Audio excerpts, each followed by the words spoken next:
Oui, bon. À peu près. Il va nous parler de l'histoire des migrations irlandaises vers la Bretagne. Et puis, juste après, je vous le dis tout de suite, mais je vous en reparlerai tout à l'heure, nous aurons aussi un petit moment musical sur le même sujet. Merci. Merci. Entural.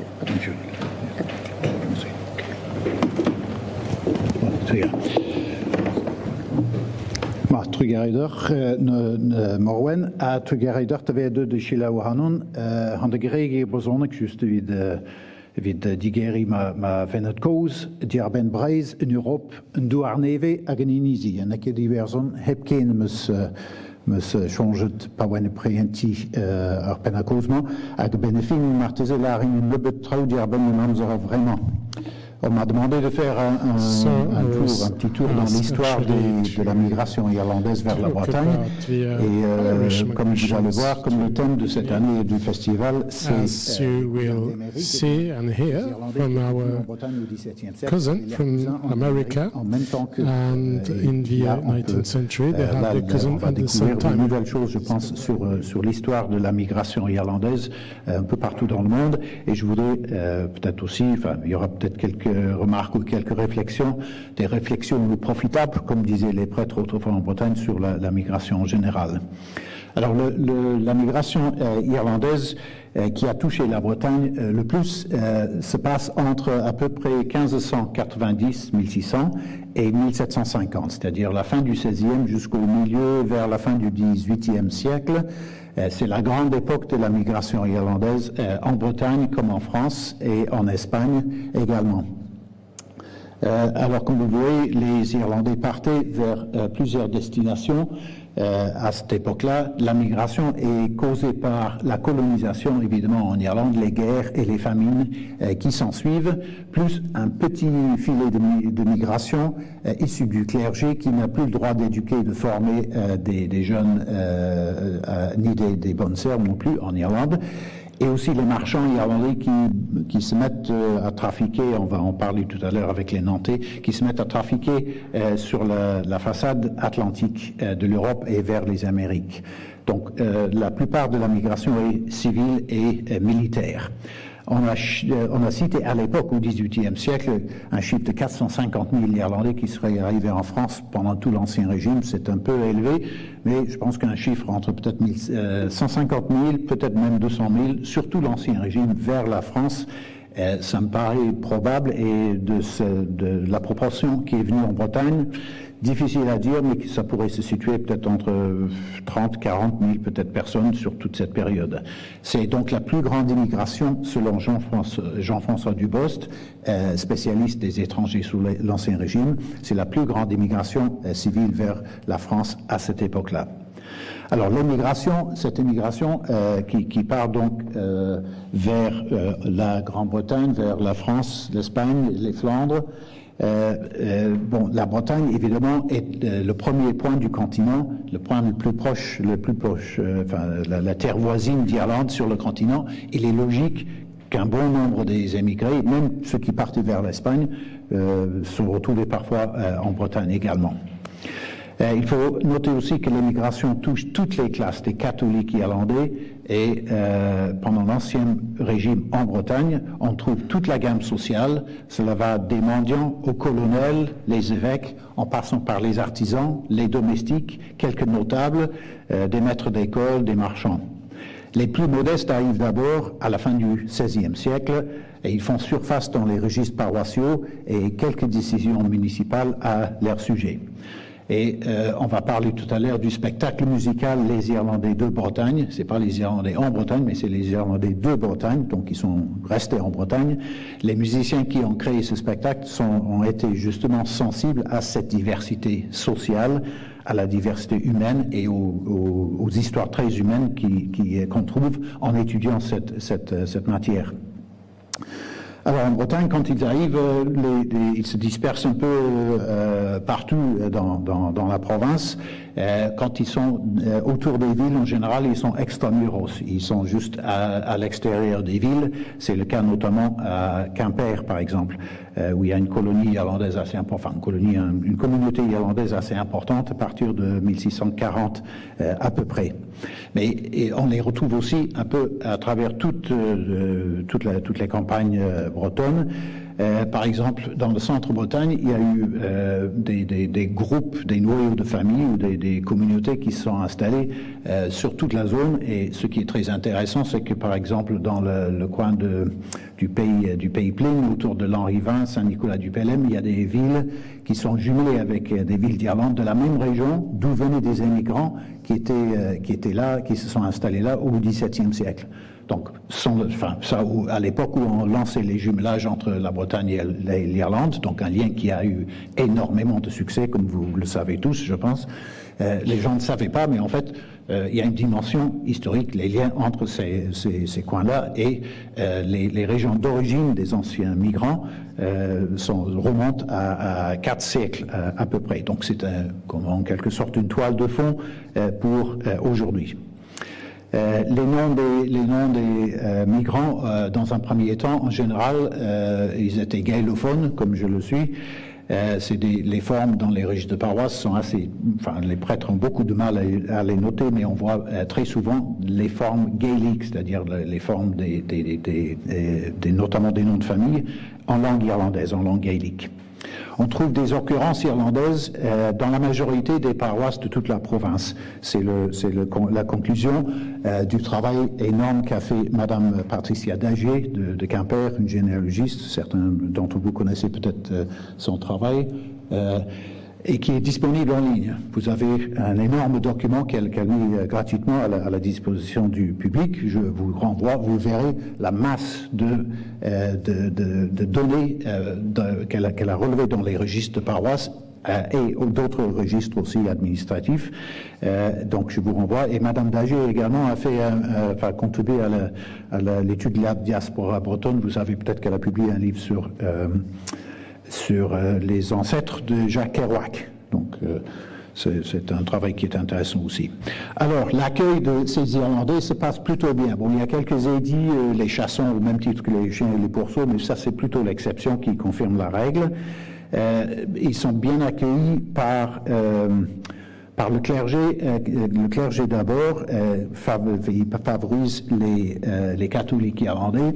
Et il semble qu'il y a une sociabilité, les gens s'intègrent, ce sont des gens qui viennent souvent apparemment, ce sont des domestiques, des travailleurs, des journaliers. Il y a quelques brasseurs aussi. Donc ça c'est assez ancien. Et l'accueil se passe bien. Il y a beaucoup de cas dans les registres. J'ai travaillé là-dessus et publié là-dessus avec Alain Lenoir dans la série Les immigrés irlandais en Bretagne, Iversonis, Autivrois et Braise. Et dans le livre, dans le travail de Madame Dagier également, beaucoup de cas de parrainage. Les gens des endroits où arrivent les Irlandais font office de parrain et de marraine pour les baptêmes des enfants irlandais. Donc il y a un taux assez élevé de parrainage, ce qui est intéressant. Donc ça montre bien un accueil. À cette époque-là, il n'y avait pas la connaissance du celtisme, que c'était des gens de pays celtiques. Mais il est clair que pour la plupart, les Irlandais ont été bien accueillis, sont intégrés au fur et à mesure. Et d'ailleurs, c'est le sort de ces diasporas parfois ou des migrations.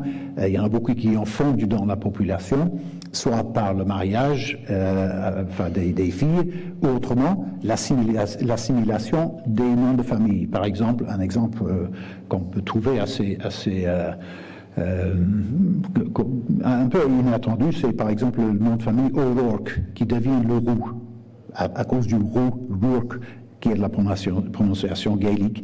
Donc il y a des... C'est pas pour dire que tous les Leroux sont des Irlandais, mais on finit par assimiler les noms de famille irlandais aux noms de famille en Bretagne. Donc les Irlandais du XVIIe siècle, ils intègrent la société locale en général. Il y a quelques cas d'ascension sociale dans le milieu du droit seulement. Alors, vient ensuite la campagne irlandaise de Louis XIV en faveur de son cousin, le roi catholique d'Angleterre, Jacques II.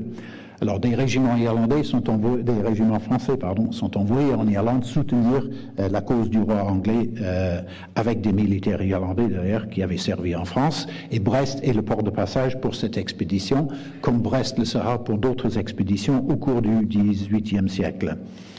Alors, après la défaite irlandaise, 2 vagues de soldats arrivent en 2 ans, totalisant à peu près 20 000 personnes.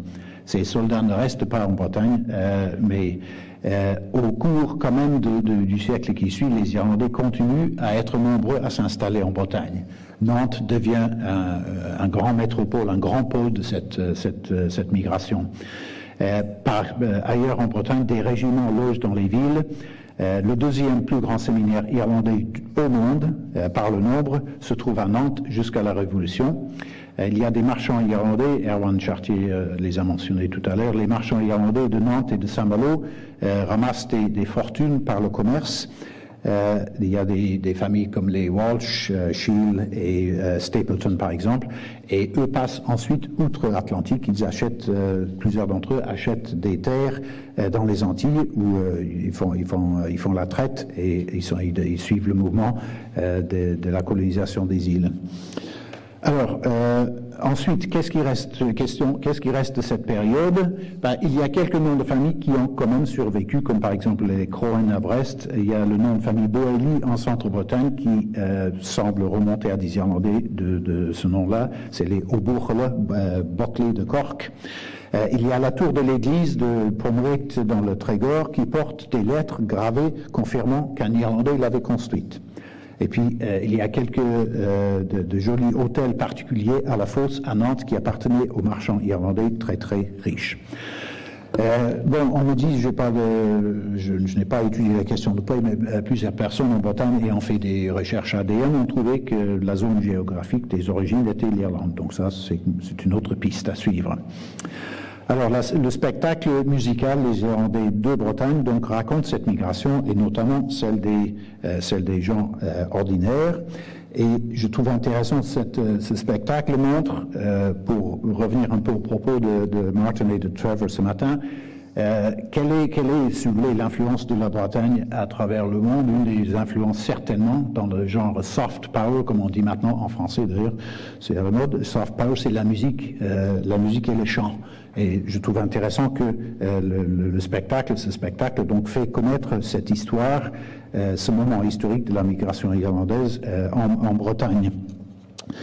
Parce que, comme vous savez tous, en Irlande, le soft power breton a été très très important dans le renouveau de la musique traditionnelle irlandaise pendant les années 1970 particulièrement, avec l'influence d'Alan Stivell.